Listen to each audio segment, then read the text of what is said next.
नमस्कार प्यारे विद्यार्थियों, श्री शक्ति क्लासेज में फिर से आपका स्वागत है। और हम पढ़ रहे थे उत्तक संवर्धन के बारे में। आज हम पढ़ेंगे विभिन्न प्रकार के जो उत्तक संवर्धन है उनके प्रकार। उत्तक संवर्धन के प्रकार। सबसे पहला है कैलस संवर्धन। कैलस संवर्धन। अब हमने पहले भी पढ़ा है कि संवर्धन माध्यम के द्वारा क्या किया जा रहा है कि संवर्धन माध्यम के द्वारा पादप के किसी भी भाग से कर्तोतक लेकर, कर्तोतक यानी जो इस सामने लिया है, जिसको संवर्धन माध्यम में हम संवर्धित करवा रहे हैं, पादप का वो उससे क्या कहलाता है? कर्तोतक कहलाता है। तो संवर्धन माध्यम के अंतर्गत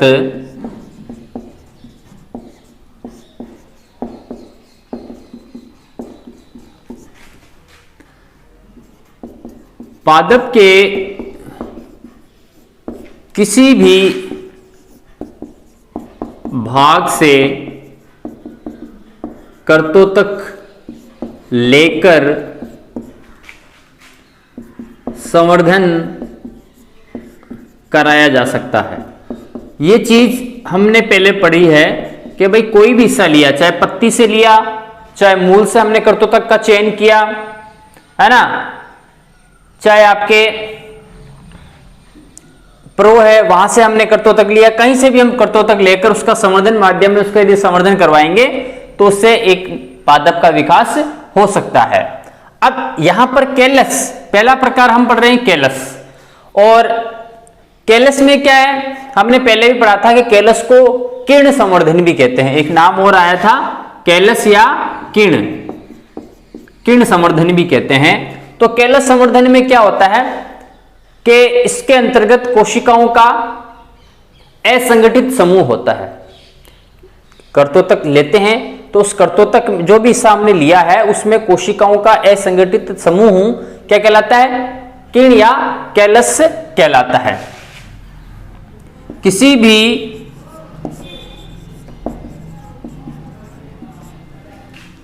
भी कर्तोतक में जब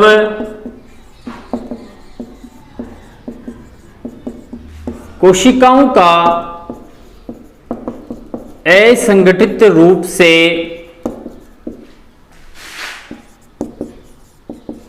विभाजन होता है तो कैलस या किर्ण का निर्माण होता है। यानी कोशिकाओं का जो असंगठित समूह होगा वो कैलस कहलाएगा। और जब इसका संवर्धन करवाया जाता है कैलस का तो उसे ही क्या कहते हैं? संवर्धन। कैलस से संवर्धन कहलाता है। कैलस का संवर्धन करवाना ही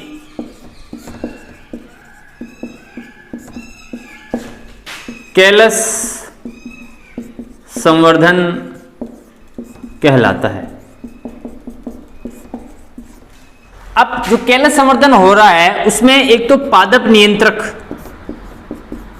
नियंत्रक वह आपको पता है जो वृद्धि नियामक हार्मोन है, और ऑक्सिन और साइटोकाइनिन। एक तो पादप नियंत्रक वह ऑक्सिन व साइटोकाइनिन, ऑक्सिन व साइटोकाइनिन के निश्चित अनुपात से कैलस संवर्धन द्वारा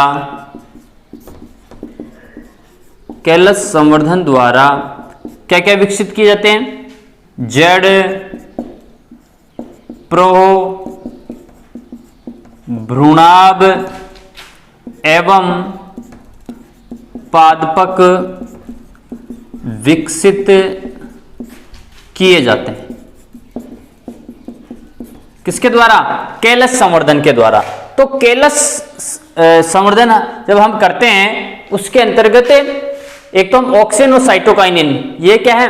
पादप के वृद्धि नियामक हार्मोन्स हैं, और साथ ही साथ जो आपके वृद्धि नियंत्रक हार्मोन्स होते हैं उनके निश्चित अनुपात में इन वृद्धि नियंत्रकों को और ऑक्सिन साइटोकाइनिन के कारण जो कैलस है उसके द्वारा बाद में किस किस का? मूल का या जड़ का, प्रोह का, भ्रूणाभ का और पादपक का विकास किया जाता है यहां पर। अब यदि हम कैलस संवर्धन की बात करें आगे और, तो कैलस संवर्धन की जो क्रिया होती है वो दो प्रकार से संपन्न होती है। कैलस संवर्धन आप कह सकते हो दो प्रकार से संपन्न होता है, दो प्रकार का होता है। एक होता है आपके कैलस संवर्धन दो प्रकार का होता है, एक होता है अंगोद्भवन, ठीक है, एक प्रकार है कैलस संवर्धन का अंगोद्भवन। दूसरा है आपके कायिक भ्रूणोद्भवन। तो ये कैलस संवर्धन के दो प्रकार हैं। तो आपको समझ में आ गया होगा कि कैलस संवर्धन का मतलब क्या होता है कि जब कर्तृत्व को लेकर असंगठित कोशिकाओं का समूह बनता है तो असंगठित कोशिकाओं का समूह ही क्या कहलाता है? कैलस कहलाता है। और कैलस के द्वारा यदि हम उचित पादप नियंत्रकों और ऑक्सिन साइटोकाइनिन का प्रयोग करेंगे तो उसके द्वारा कैलस संवर्धन के माध्यम से जड़, प्रोह, भ्रूणाभ, पादपक आदि विकसित किए जाते हैं। कैलस संवर्धन है वो दो प्रकार का होता है, एक होता है अंगोद्भवन, एक होता है कायिक भ्रूणोद्भवन। तो पहला आता है आपके अंगोद्भवन।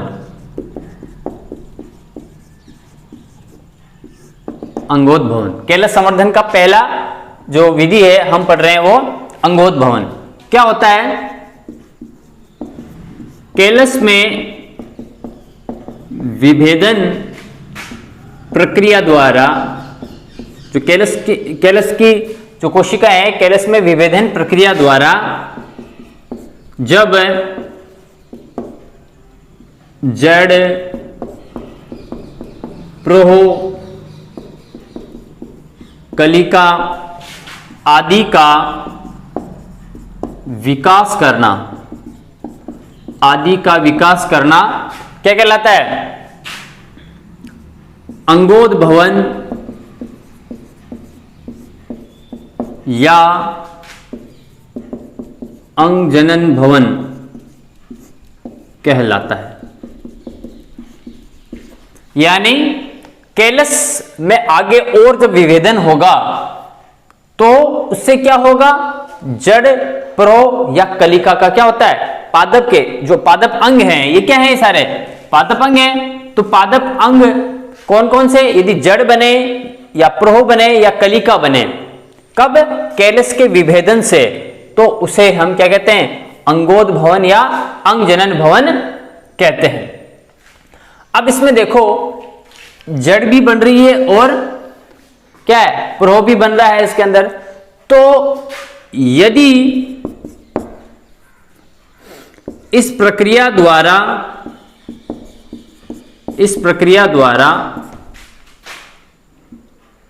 जड़ का निर्माण होता है तो इसे राइजोजेनेसिस क्या कहते हैं? इसको राइजोजेनेसिस या जड़ जनन कहते हैं।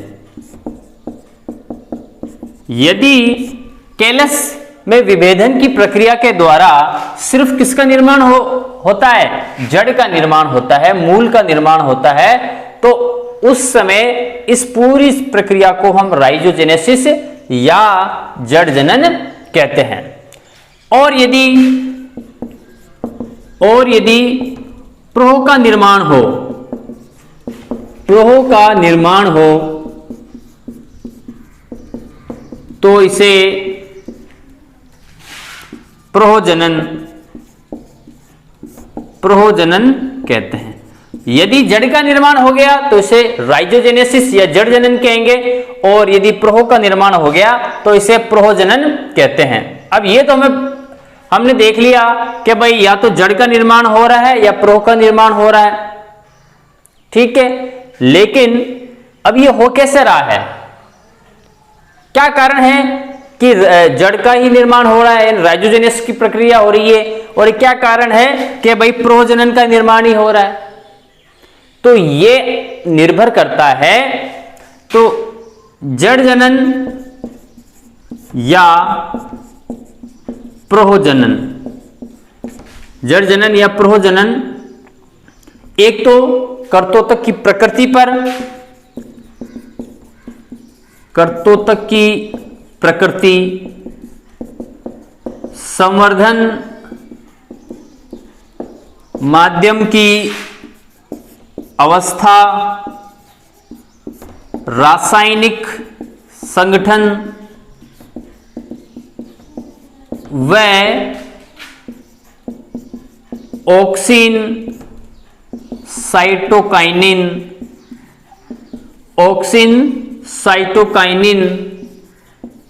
अनुपात पर निर्भर करता है। ध्यान से देखना कि भाई हम देख रहे हैं कि केलस में विभेदन की प्रक्रिया होती है तो उससे जड़ प्रोह कलिका का निर्माण होता है। यदि सिर्फ जड़ का निर्माण हो यानी मूल का निर्माण हो तो उस प्रक्रिया को हम राइजोजेनेसिस कहते हैं या जड़ जनन कहते हैं, और यदि शूट यानी प्रोह का निर्माण हो तो उसे हम प्रोजनन कहते हैं। तो अब ये पता कैसे चलेगा या किस चीज पर इसकी निर्भरता होती है कि भाई जड़ का निर्माण हो रहा है या प्रोह का निर्माण हो रहा, तो उसके जो कारक हैं वो ये हैं, है ना। एक तो कर्तोतक की प्रकृति, जो कर्तोतक हमने संवर्धन के लिए हमने जो लिया है कर्तोतक, एक तो उसकी प्रकृति डिसाइड करेगी कि जड़ जनन होगा या प्रोजनन होगा। एक संवर्धन माध्यम, जो संवर्धन जिसके अंदर हम संवर्धन करवा रहे हैं उसके अंदर किस प्रकार का माध्यम है ना, B5 है या MS है। दूसरी है रासायनिक संगठन, और सबसे इंपॉर्टेंट है ऑक्सिन साइटोकाइनिन अनुपात। अभी हमने बात की थी कि केलस संवर्धन के अंतर्गत ऑक्सिन और साइटोकाइनिन का भी उपयोग होता है, तो यहां पर भी ये काफी महत्व रखते हैं, ऑक्सिन और साइटोकाइनिन अनुपात है।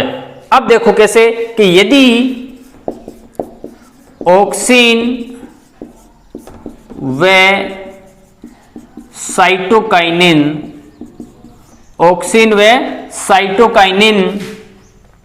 का अनुपात उच्च होता है यानी अधिक होता है, तो जड़ जनन या राइजोजेनेसिस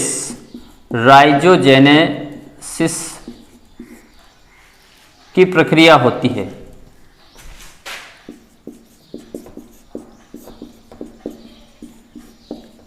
है ना, आ गया ना कि यदि ऑक्सिन व साइटोकाइनिन का अनुपात ज्यादा हो इस पूरी प्रोसेस के दौरान, यदि ऑक्सिन और साइटोकाइनिन का अनुपात ज्यादा हो यानी ऑक्सिन और साइटोकाइनिन अधिक मात्रा में प्रयुक्त की जाएं, तो फिर किसका निर्माण होगा, रूट का निर्माण होगा, जड़ का निर्माण होगा, और उसे हम क्या कहते हैं, राइजोजेनेसिस या जड़ जनन। अब इसके विपरीत कर दो, यदि ऑक्सिन व साइटोकाइनिन, यदि ऑक्सिन व साइटोकाइनिन का अनुपात निम्न होता है यानी कम होता है, तो किसका निर्माण होगा, प्रोह का निर्माण होगा, प्रोह का निर्माण होगा।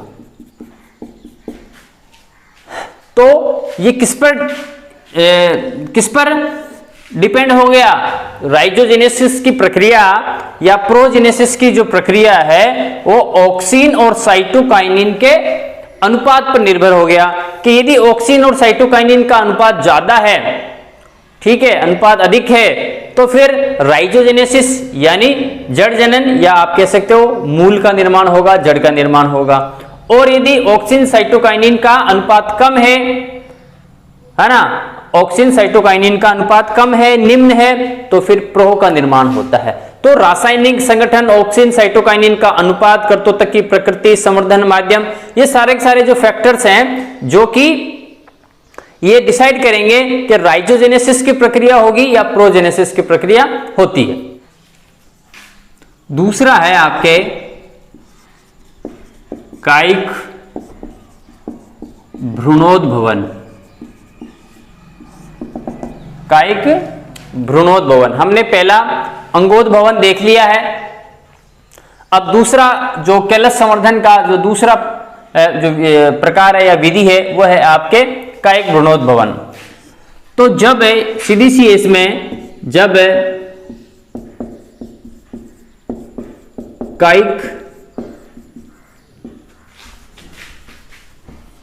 कायिक ऊतक कोशिकाओं से भ्रूण का निर्माण होता है तो इस भ्रूण जनन प्रक्रिया को क्या कहते हैं? भ्रूणोद्भवन, कायिक भ्रूणोद्भवन कहते हैं। कहने का मतलब क्या है कि जब कायिक कोशिकाओं से, कायिक ऊतक कोशिकाओं से भ्रूण का निर्माण होता है तो उसे ही हम कायिक भ्रूणोद्भवन कह देते हैं। जो कायिक कोशिकाएं हैं किसी भी पादप के भाग की, उन कायिक कोशिकाओं से जब भ्रूण का निर्माण हो जाता है डायरेक्टली तो उसे हम कायिक भ्रूणोद्भवन कहते हैं। तो बनने वाला ये भ्रूण, बनने वाला ये भ्रूण अगुणित या द्विगुणित हो सकता है। यानी जो भ्रूण बन रहा है वो n या 2n यानी अगुणित या द्विगुणित हो सकता है। अब ये अगुणित होना और द्विगुणित होना किस पर डिपेंड कर रहा है? ये डिपेंड कर रहा है इन कायिक कोशिकाओं से जिनसे भ्रूण का निर्माण हुआ है। यानी जिन कोशिकाओं से भ्रूण का निर्माण हुआ है उन कोशिकाओं पर भ्रूण का अगुणित या द्विगुणित होना निर्भर करता है। यदि कायिक कोशिका अगुणित होती है, अगुणित होती है तो भ्रूण भी क्या होगा? तो भ्रूण भी अगुणित होगा। और यदि कायिक कोशिका जिसे भ्रूण का निर्माण हुआ है, और यदि कायिक कोशिका द्विगुणित होगी तो इससे बनने वाला भ्रूण भी क्या होगा? द्विगुणित होगा। तो इसका मतलब क्या है कि भ्रूण का अगुणित या द्विगुणित होना है ना, या आप कह सकते हो कि भ्रूण की जो गुणिता की जो प्रकृति है वो कायिक कोशिकाओं की प्रकृति पर निर्भर करती है। जिन कायिक कोशिकाओं से भ्रूण का निर्माण हो रहा है, अभी हमने क्या लिखा कि जब कायिक ऊतक कोशिकाओं से भ्रूण का निर्माण हो रहा है तो जिन कायिक कोशिकाओं से भ्रूण का निर्माण होता है उन कोशिकाओं पर ही ये निर्भर होता है कि बनने वाला जो भ्रूण है वो अगुणित होगा या द्विगुणित होगा। यदि जो जिससे भ्रूण बना है, जिस कोशिका से भ्रूण बना है वो कैसा हो? वो द्विगुणित हो तो भ्रूण भी द्विगुणित होगा। यदि कायिक कोशिका अगुणित है जिससे भ्रूण का निर्माण हुआ तो बनने वाला भ्रूण भी क्या होगा? अगुणित होगा। तो इस प्रक्रिया को सर्वप्रथम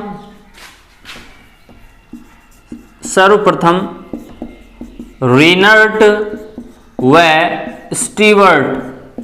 स्टीवर्ट ने 1958 में 1958 में 1958 में डाकस कैरोटा जिसे आप गाजर कहते हो, डाकस कैरोटा में संवर्धन करवाया था। ठीक है, जिसके अंतर्गत किसी कायिक कोशिका को लेकर ही भ्रूण का निर्माण किया गया था, इसलिए इसको क्या कहते हैं, कायिक भ्रूणोद भवन कहते हैं। और 1958 में रेनॉल्ट और स्टीवर्ट ने डाकस कैरोटा यानी गाजर, इसका वैज्ञानिक नाम है डाकस कैरोटा गाजर का, तो इसके अंदर इस प्रकार का संवर्धन करवाया था। अब दूसरा है आपके अंग संवर्धन, है ना। कैलस संवर्धन हो गया आपके, उसके दोनों प्रकार हो गए। अब आता है आपका अंग संवर्धन। तो किसी पादप के मूल व अंडाशय के संवर्धन द्वारा संपूर्ण पादप विकसित करना अंग संवर्धन कहलाता है। अंग संवर्धन कहलाता है। देखिए, पादप का मूल और क्या है, अंडाशय ले रहे हैं, ये क्या है, पादप के अंग हैं, है ना, तभी इसका नाम क्या है, अंग संवर्धन। तो पादप के जो अंग हैं, मूल है चाहे अंडाशय है, उनका संवर्धन करवाकर, किसी माध्यम में संवर्धन करवाकर एक नया पादप विकसित कर लेना ही क्या कहलाता है, अंग संवर्धन कहलाता है। तीसरा है भ्रूण संवर्धन। तो इसमें क्या है, पौधों के परिपक्व या अपरिपक्व भ्रूण का संवर्धन करना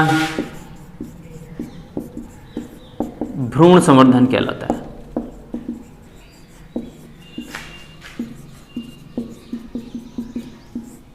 देखिए कि यहां पर जो भ्रूण संवर्धन के अंदर परिपक्व भ्रूण का भी संवर्धन किया जा रहा है और अपरिपक्व भ्रूण का संवर्धन भी किया जा रहा है। परिपक्व और अपरिपक्व दोनों प्रकार के भ्रूण का क्या किया जा रहा है, यहां पर संवर्धन किया जा रहा है। तो जब परिपक्व और अपरिपक्व भ्रूण का संवर्धन करवाया जाता है तो उसे ही हम क्या कहते हैं, भ्रूण संवर्धन कहते हैं।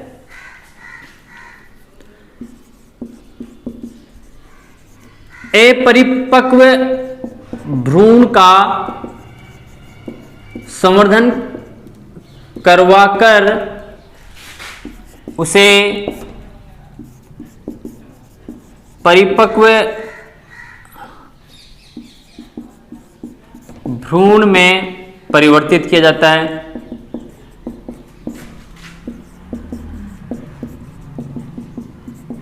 यानी यदि कोई भ्रूण अपरिपक्व है तो उसको परिपक्व भ्रूण में परिवर्तित किया जाता है भ्रूण संवर्धन के माध्यम से। और यदि भ्रूण पहले से ही परिपक्व है तो उसे अंकुरण हेतु प्रेरित किया जाता है। जो भ्रूण अपरिपक्व है उसको परिपक्व भ्रूण में परिवर्तित करने का काम करेगा यह भ्रूण संवर्धन। और जो भ्रूण यदि पहले से ही क्या है, परिपक्व है, तो अब वो परिपक्व तो और होने से रहा तो उसको उसका अगला स्टेप क्या आएगा, अंकुरित होना, तो उसको अंकुरण के लिए प्रेरित करेगा। और यदि भ्रूण परिपक्व है, पूर्ण परिपक्व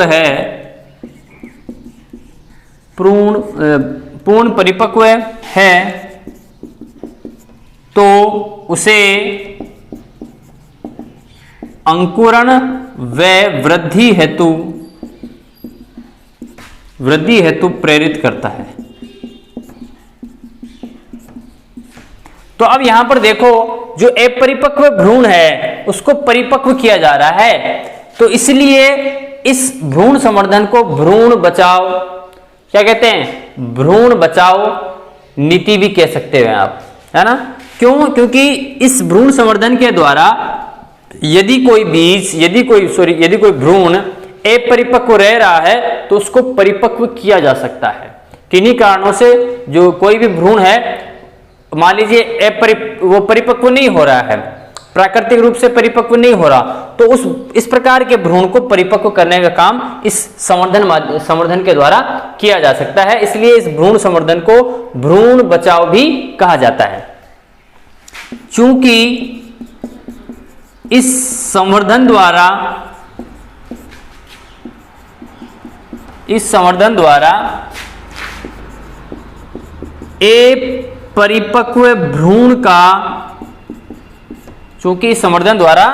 अपरिपक्व भ्रूण का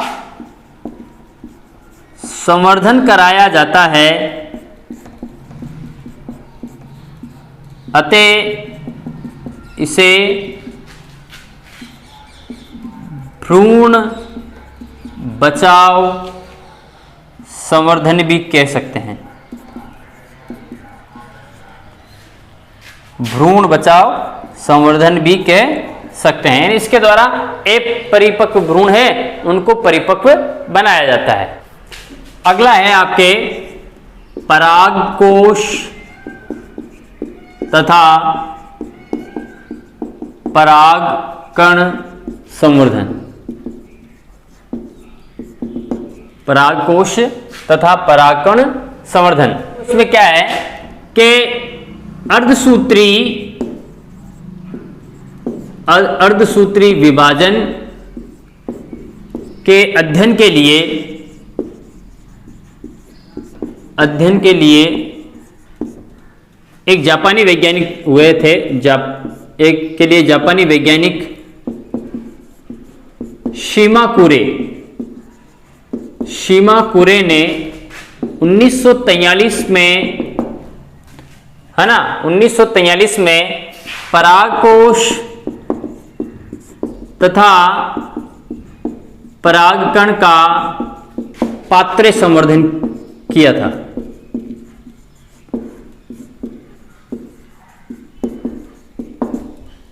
है ना, किसके लिए? अर्धसूत्री विभाजन के संपूर्ण अध्ययन के लिए 1943 में एक जापानी वैज्ञानिक हुए शिमाकुरे, उन्होंने परागकोश और परागकण का क्या किया? पात्र संवर्धन करवाया था। यदि हम भारत की बात करें तो भारत में 1964 में सतीश चंद्र माहेश्वरी, है ना, सतीश चंद्र माहेश्वरी आदि ने धतूरे के पौधे के परागकोश व परागकण का संवर्धन करवाकर एक गुणित पादप प्राप्त किए थे।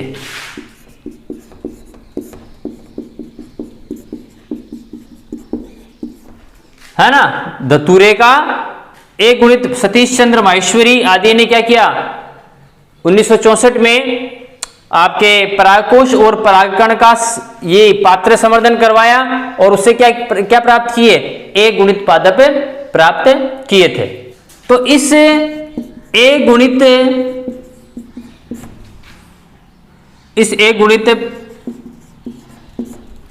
पादप प्राप्त करने की प्रक्रिया का महत्व क्या है? शुद्ध वंशक्रम के पादप प्राप्त करने।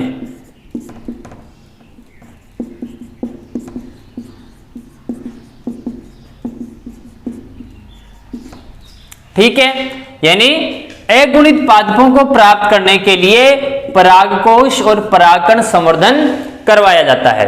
किसके लिए? अगुणित पादप प्राप्त करने के लिए।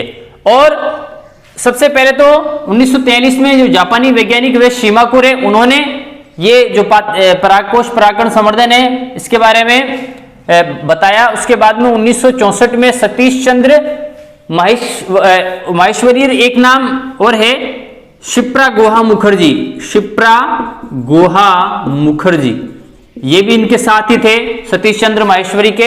तो इन्होंने, इन दोनों ने 1964 में 1964 में जो धतूरे का पौधा है उसमें परागकोश परागकण का पात्र संवर्धन करवाया और धतूरे के एक गुणित पादप प्राप्त किए। एक गुणित पादप प्राप्त करने से फायदा क्या है कि एक गुणित पादप प्राप्त करके जो पादपों का शुद्ध वंशक्रम है उसको कंटिन्यू किया जा सकता है। ठीक है, यदि हम सभी पादपों में सबसे अधिक की बात करें तो जो सोलोनेसी पादप है, सोलेनेसी सर्वाधिक, ये सोलेनेसी कुल के जो पादप हैं वो सर्वाधिक एक गुणित पादप प्राप्त किए गए हैं इस विधि द्वारा।